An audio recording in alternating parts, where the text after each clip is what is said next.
बापूने सांगितलं नाही मी नाही बोलणार, अभय शेळकेंना बोलले. अभय भैयांनी त्या समस्या मांडल्या. आता सध्या त्यांचा नवीन पॅटर्न आले, मला समजायला काय हो राहिलं नेमकं, कारण ते दुसऱ्याला पुढे घालते काही होतंय का काय, त्याच्यामुळे मी बी थोडा घाबरूनच आहे.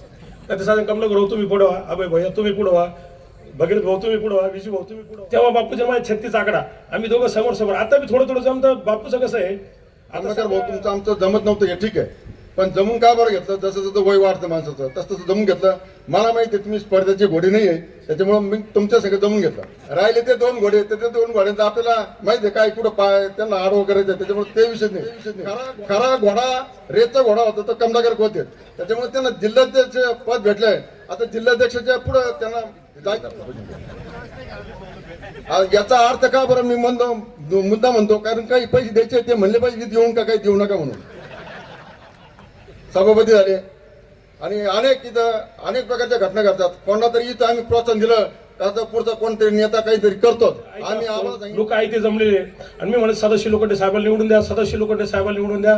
त्यांचं चिन्ह धनुष्यबाण आहे. कशाला सांगायला लागतं? आता तुम्हाला सगळ्यांना माहिती आहे साहेब 10 वर्ष खासदार, सगळ्यात चांगले पंतप्रधान मोदी साहेब आहेत, म्हणून आपण मोदी साहेबांना पुन्हा निवडून दिलं पाहिजे. तुम्ही सुज्ञ आहात, मी कशाला सांगायला पाहिजे असं? कारण की काय होतं, आपण राजकीय, परंतु मी काही राजकीय बोलणार नाही. मी खासदार सदाशिव लोखंडे साहेबांचा सध्या प्रचार करते, त्यांचं चिन्ह धनुष्यबाण आहे हे पण मी तुम्हाला सांगणार नाही. आजच्या आपल्या मांडव डाळ्याच्या 24व्या वर्षानिमित्त उपस्थित असलेले, व्यासपीठावर सर्व सन्माननीय, व्यासपीठासमोर उपस्थित असलेले सर्व बापूंची प्रेमी, शिर्डी ग्रामस्थ, परिसरातील सर्वजण, आपल्या सर्वांचं विश्वर्ष स्वागत करतो. खरं तर राजकारणामध्ये सध्या वातावरण अतिशय चांगलं आहे, त्यामुळे भाषणाला भरपूर संधी आहे. ज्यांना ज्यांना घसा साफ करायचा असतो त्यांना हे सुगीचे दिवस असतात की निवडणुका आल्या की त्यांना वाटेल ते बोललं पाहिजे. परंतु मी काही राजकीय बोलणार नाही. मी खासदार सदाशिव लोखंडे साहेबांचा सध्या प्रचार करते, त्यांचं चिन्ह धनुष्यबाण आहे हे पण मी तुम्हाला सांगणार नाही. अतिशय चांगला माणूस आहे, सातत्याने आपल्या पाठीशी उभा राहिला. पण आपण राजकीय कशाला बोलायचं? आता हा राजकीय व्यासपीठच नाही, हे बापूचं व्यासपीठ आहे. आपण असं बोलून त्यांनाच मतदान करा असंही मला म्हणता येणार नाही. आणि तारीख 13 तारखेला मतदान आहे. मतदान तर मोदी साहेबांनी सांगितलं की सगळ्यांनी मतदानाला गेलं पाहिजे आणि या देशाचे सगळ्यात चांगले पंतप्रधान मोदी साहेब आहेत, म्हणून आपण मोदी साहेबांना पुन्हा निवडून दिलं पाहिजे. तुम्ही सुज्ञ आहात, मी कशाला सांगायला पाहिजे असं? कारण की काय होतं, आपण राजकीय नेते काय करतात, कुठेही गेले की राजकारणाचा फायदा घेतात. व्यासपीठ आयतं असतं, लोक आहे ते जमलेले. आणि मी म्हणत सदाशिव लोखंडे साहेबांना निवडून द्या, सदाशिव लोखंडे साहेबांना निवडून द्या. त्यांचं चिन्ह धनुष्यबाण आहे. कशाला सांगायला लागतं? आता तुम्हाला सगळ्यांना माहिती आहे साहेब 10 वर्ष खासदार आहे, 600 कोटी रुपयाची कामं केली आहेत. आपल्या निवडणुकीचा 53 वर्ष रखडलेला प्रकल्प केला आहे.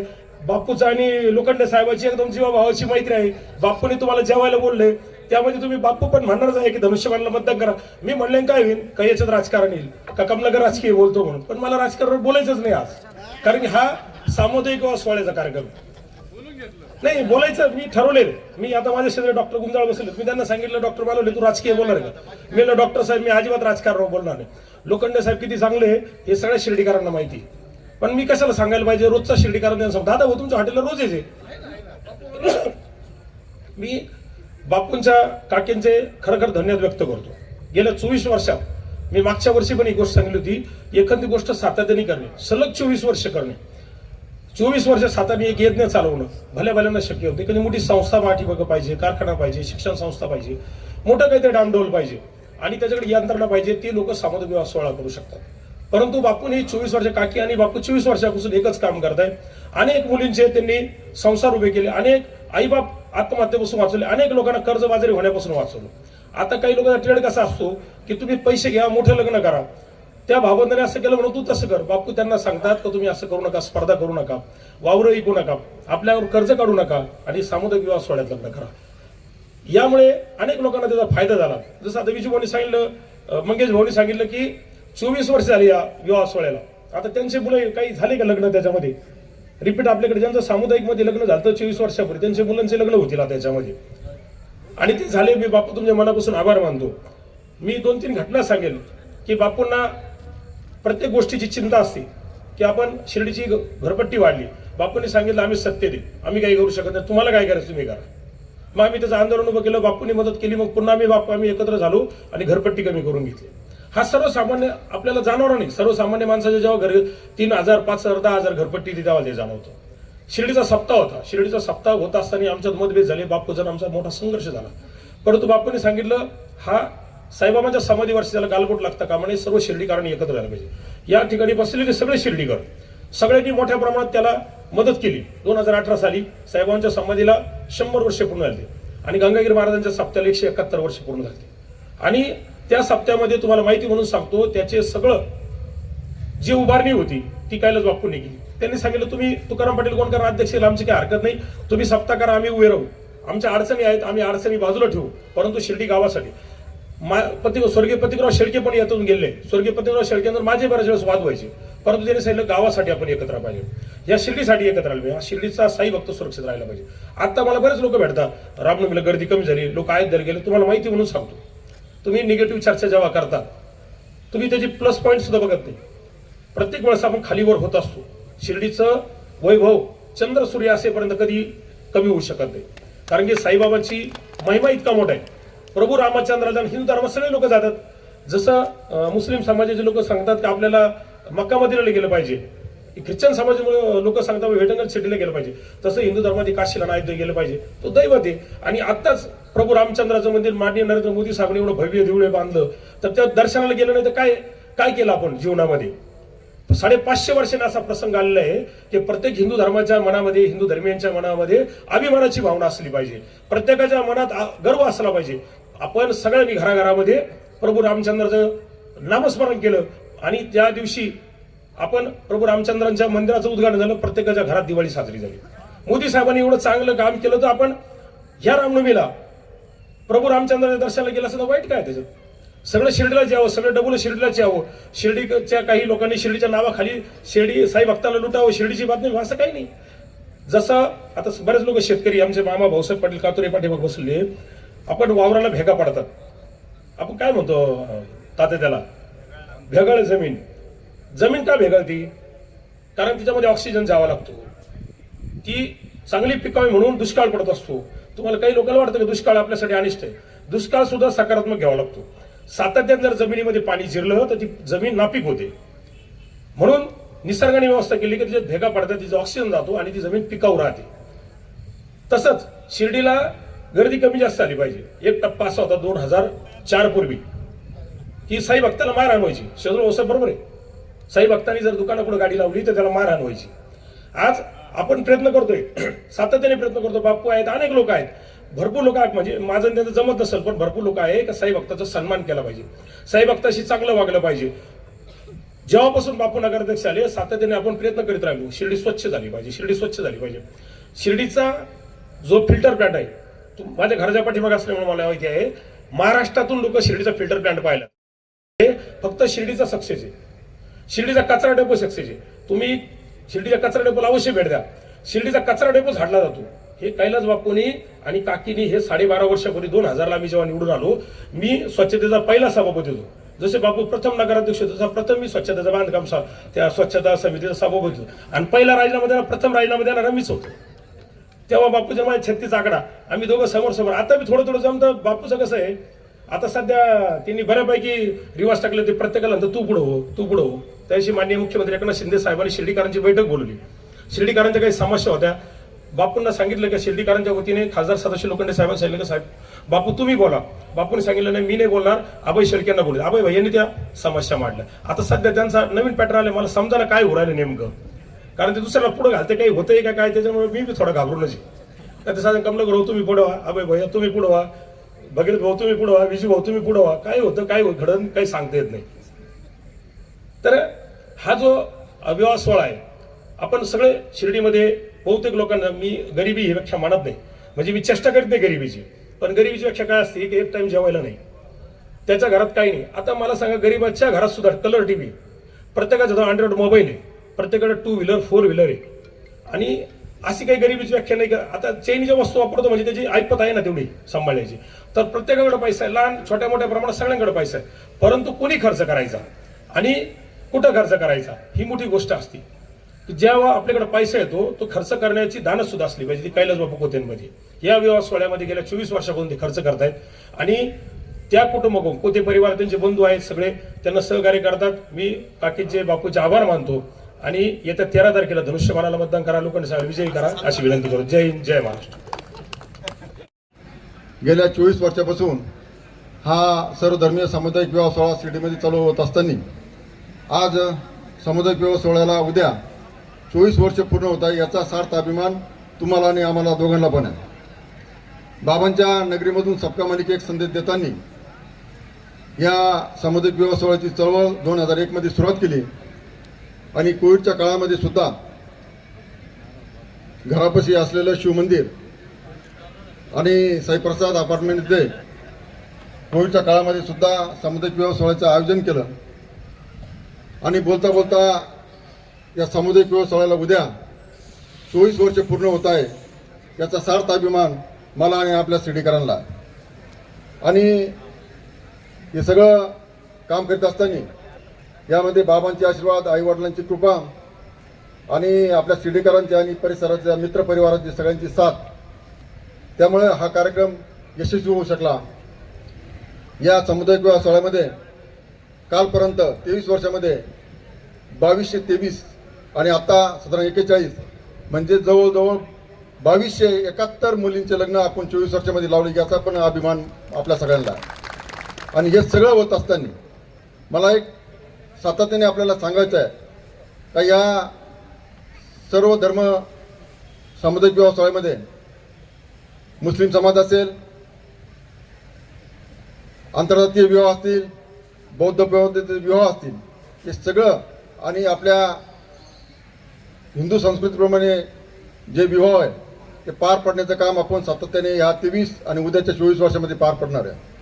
यामध्ये सातत्याने अनेक साधू संत येऊन हजेरी लावून गेले. विशेषतः नगर जिल्ह्याचे पालकमंत्री नामदार राधाकृष्ण विखे पाटील यांच्या मार्गदर्शनाखाली हा सामुदायिक विवाह सोहळ्याचं सातत्याने घोडदौड चालू असताना अनेक सहकारी भेटले, अनेक मित्रपरिवार, सहीसिद्धीचे चॅरिटेबल ट्रस्टचे सगळे सदस्य, अनेक मान्यवरांनी या सामुदायिक विवाह सोहळ्याला भरभरून आशीर्वाद दिला. म्हणून 24 वर्षामध्ये कुठल्याही प्रकारचा खंड न पडता अखंडप्रमाणे हा यज्ञ चालू राहिला आणि कुठल्याही प्रकारचा 2271 उद्या होणाऱ्या 2271 ते 75 मध्ये या सामुदायिक विवाह सोहळ्यामध्ये कुठल्याही प्रकारचं म्हणजे अडथळा न येता सातत्याने विघ्नहार म्हणजे गणपतीचे आशीर्वाद असल्याप्रमाणे, जनार्दन स्वामींचे आशीर्वाद असल्याप्रमाणे आणि आपल्या सगळ्यांची साथ असल्याने हे सामुदायिक विवाह सोहळा निर्विघ्न पार पडला, याचा सर्वस्वी आनंद मला आहे.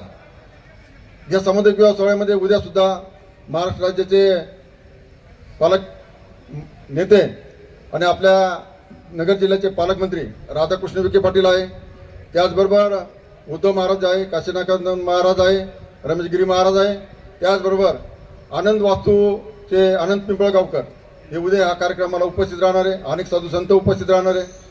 आणि या मांडवडोळ्याची एक परंपरा जी चालत आलेली आहे, ही परंपरा तशीच सातत्याने पुढे नेण्याचं काम साई सिद्धी चॅरिटेबल ट्रस्टच्या माध्यमातून होईल.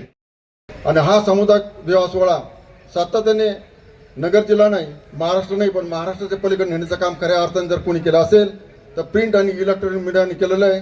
त्यांचे पण मनापासून मी धन्यवाद आणि त्यांचे पण आभार मानतो. आणि हा सामुदायिक विवाह सोहळा जसं अनेक मान्यवरांनी सांगितलं त्याप्रमाणे सगळ्या जाती धर्माला एकत्र घेऊन बाबांचा सबका मालिक एक संदेश, सर्व धर्म समभाव हा संदेश देण्याचं काम या सामुदायिक विवाह सोहळ्यातून होत असतं.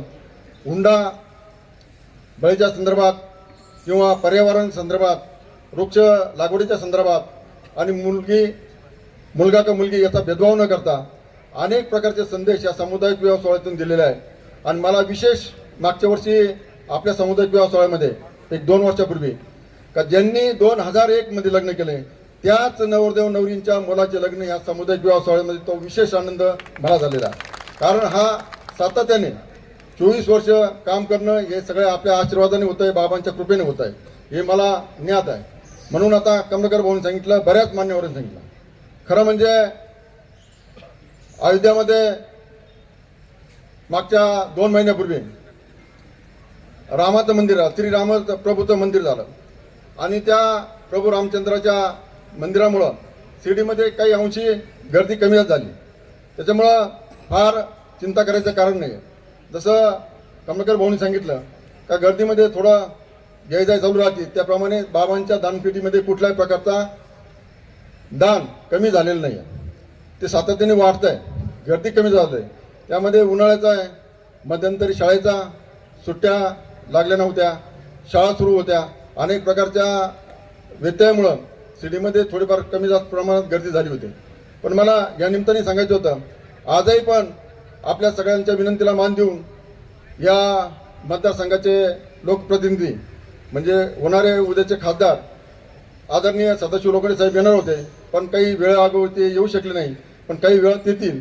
पण मला असं वाटतं, मी तुम्हाला कमलाकर भाऊ सारखं मी तुम्हाला कुठल्या प्रकारचं चिंतन करणार नाही किंवा कुठल्या प्रकारचं मार्गदर्शन करणार नाही, पण मला असं वाटतं श्रीराम प्रभूच्या हातात काय धनुष्य काय होतं बरं, काय होतं, हा काय होतं, धनुष्यबाण होता.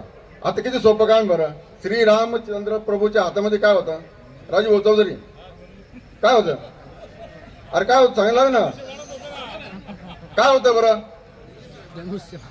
धनुष्यबाण होतं का नाही.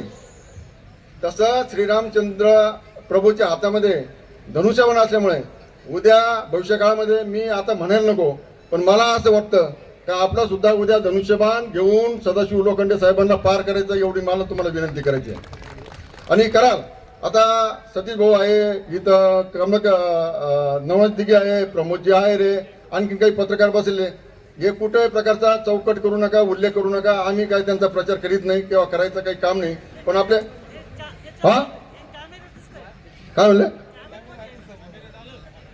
कॅमेरा ते आपले घरचे लोक आहे सगळे ते घरचे लोक आहे, म्हणूनच मी त्यांच्या लोकांनी साहेबांचा फोटो लावला नाही, कारण त्यांच्या बोकंडे खर्च पडून म्हणून मी लावला नाही बरं का. दिलीप भाऊ रोम पण आलेले आहेत, त्यांचं पण स्वागत करतो. आणि हे सगळं काम करत असताना मला असं वाटतं सगळ्या जाती धर्माच्या लोकांना बरोबर घेऊन आज काही मान्यवरांचा सत्कार करा. दरवर्षी आपण सत्कार करतो, जे शिर्डीमध्ये काही ना काही, परिसरामध्ये काही ना काही एकदम चांगलं काम करतात. गुंजाळ सरांना फक्त आपण ओळखतो, डॉक्टर गुंजाळांना ओळखतो, त्यांचं वय माझ्या मते 75चं पास केलेलं आहे. 75 झालं सर, 80 सुरू झालं त्यांच्यासाठी, टाळ वाजवावर 80 सुरू झालं. या माणसांनी त्यांच्या हयातीमध्ये त्यांच्या संपूर्ण जीवन काळामध्ये नोकरीच्या काळामध्ये 1 लाखाच्या वर ऑपरेशन केले. हे काही सोपी गोष्ट नाही. आज अनेक मान्यवर आहे, त्या सगळ्यांचा सत्कार करण्याचं कारण एकच होतं का आपल्या परिसराचं भूषण आहे, आपल्या परिसराचा अभिमान आहे, म्हणून आपण यांचा सातत्याने काही ना कोणत्या कारणाचा सत्कार करतो. आणि हा सत्कार करण्याचं दुसरं कुठलंही उद्दिष्ट नाही आहे, फक्त एकच आहे का आपल्या लोकांना ते प्रोत्साहन मिळालं पाहिजे, आपल्या लोकांना त्याचं आणखी ऊर्जा मिळाली पाहिजे. अनेक मान्यवरांचा सत्कार करण्यासाठी आपण एक काम सातत्याने करतो, या लोकांना ऊर्जा मिळून समाजामध्ये त्यांनी कुठलं ना कुठलं काम केलं पाहिजे आणि सर्वसामान्य माणसाला मदत केली पाहिजे, हा आपला हेतू असतो. म्हणून आपण सातत्याने या लोकांचा सत्कार करीत असतो. आणि सगळ्यात महत्त्वाचं म्हणजे उद्या सर्वधर्मीय सामुदायिक विवाह सोहळ्याचं 24 वर्ष आहे. 41 विवाह जोडपे या ठिकाणी लावले जातील.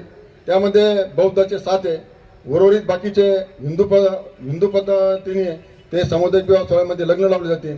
मला आपल्याला नम्रपणे विनंती करायची आहे, यावेळेचा आमरस म्हणजे दिलीप भाऊनी मला फोन केला. दिलीप भाऊ रोम म्हणजे त्यांचा सिद्ध संकल्प लॉन्च आहे. दिलीप भाऊ म्हणजे डोक्यावर साखर आणि आपलं डोक्यावर बर्फ आणि तोंडात साखर अशा प्रकारचा सिद्ध संकल्प आहे. एकदम मिठास आणि गोड बोलतात, त्याच्यामुळे प्रत्येकाला हवावंसं वाटतं दिलीप भाऊ रोम कडे जायला पाहिजे आपण. मग दिलीप भाऊ रोमनी मला फोन केला, आपला उद्या जेवणाचा कार्यक्रम आहे. म्हणलं हो. तर त्यांना मी सांगितलं का जेवणाच्या कार्यक्रमाला आपल्याला चांगल्या प्रकारचा आंबा आणि आमरस लागेल, जेणेकरून लोकांना ते गोड लागला पाहिजे. तर दिलीप भाऊंनी स्वतः म्हणजे पैसे घेतले बरं का, पैसे घेतले त्याच्याबद्दल दुमत नाही, पण त्यांनी सांगितलं माझ्या गॅरंटीवर, माझ्या विश्वासावर मी तुम्हाला राऊरी विद्यापीठाचा आंबा आणून देतो आणि त्याचा आमरस तुम्हाला सगळ्यांना खाऊ घालतो. त्यासाठी त्यांना एकदा जोरदार टाळ्या वाजल्या पाहिजे. हा देवगड ऑफिस बरोबर आहे. आता ज्ञानेश्वर बाबा आला मागच्या वर्षी, आम्ही सुजयदादांना सांगितलं का या माणसाला कुठंतरी पाठवा. त्यांचा नंबर लागला, ते सभापती झाले. मागच्या वर्षी सभापती झाले. आणि अनेक प्रकारच्या घटना घडतात. कोणाला तरी इथं आम्ही प्रोत्साहन दिलं का पुढचा कोणतरी नेता काहीतरी करतो. आम्ही आबाला सांगितलं आमच्या आबा पुढच्या वेळेस सभापती झालेच पाहिजे. आबाला सभापती झालं आणि शिर्डीतून त्यांना शिर्डीतून म्हणजे राहता तालुक्यावर त्यांना काम करायला पाठवून दिलं. अशा प्रकारचे आम्हाला सभापती आले, त्यांचं पण मनापासून धन्यवाद. बाबासाहेब कोते पाटील आलेले आहे. आणि आत्ताच्या जेवणानंतर आमचे मित्र नितीनदादा शेळके, तसं त्यांचं माझं कधी जमलं नाही, जमत पण नाही, पण ते म्हणले का जेवण झाल्यानंतर मी सगळ्यांना आईस्क्रीम चालतो. त्यांचं पण मनापासून धन्यवाद, त्यांचं टाळतं करतो. त्याच्यानंतर दुसरे आमचे मित्र आहे गोपीनाथ पाटील गोंडकर, ते म्हणे उद्या मी सगळ्यांना टोप्या घालायचा कार्यक्रम करतो. म्हटलं टोप्या तुम्ही खूप वेळेस घातलेल्या आहे, आता घालू नका. ते म्हणे मला एकदा दोनदा अजून घालायचेच आहे. तर त्यांनी सुद्धा टोप्याचा कार्यक्रम उद्या ठेवलेला आहे, त्यांच्या मार्फत आहे. त्यांचा पैसे देऊ नये, तो काय आपला नाही. जे पैसे आपण दिलेले ते आपण सांगतो. आता दिलीप भाऊने आपल्याकडून पैसे घेतले म्हणून सांगितले, दिलीप भाऊने आपले पैसे घेतले. याचा अर्थ का बरं मी मुद्दा म्हणतो, कारण काही पैसे द्यायचे ते म्हणले पाहिजे देऊन का काही देऊ नका म्हणून. हा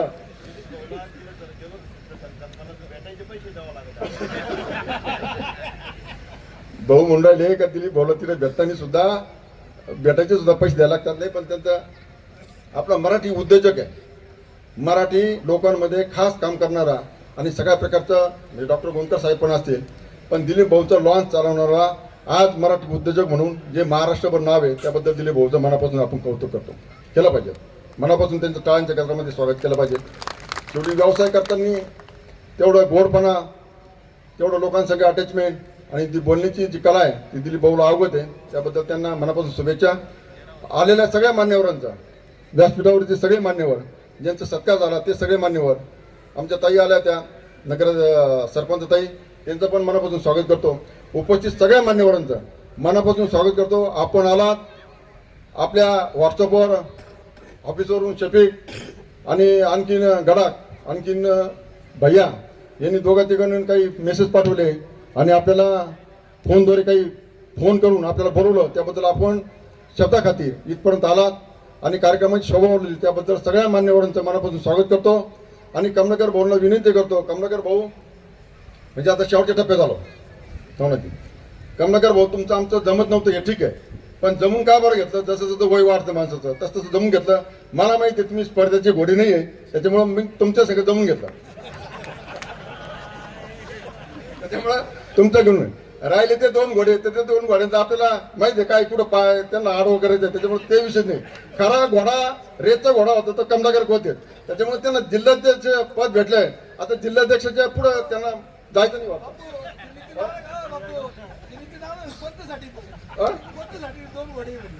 नाही नाही असं मी म्हणत, पण ते लंगडे घोडे ते लंगडे घोडे ते जाऊ द्या. आता ते सांगता येईल ना, थोडा टाईम थोडा. तर सगळे मान्यवर आले, त्याबद्दल सगळ्यांचं मनापासून अभिनंदन करतो. पुन्हा एकदा मनापासून स्वागत करतो. इलेक्ट्रॉनिक मीडिया प्रिंटवाले त्यांना मनापासून धन्यवाद देतो. आणि यानंतर आपल्या जेवणाचा सगळ्यांनी आस्वाद घ्यायचा आहे, त्या आणि अशी प्रकारची आपल्याला विनंती करतो आणि थांबतो. जय हिंद, जय महाराष्ट्र.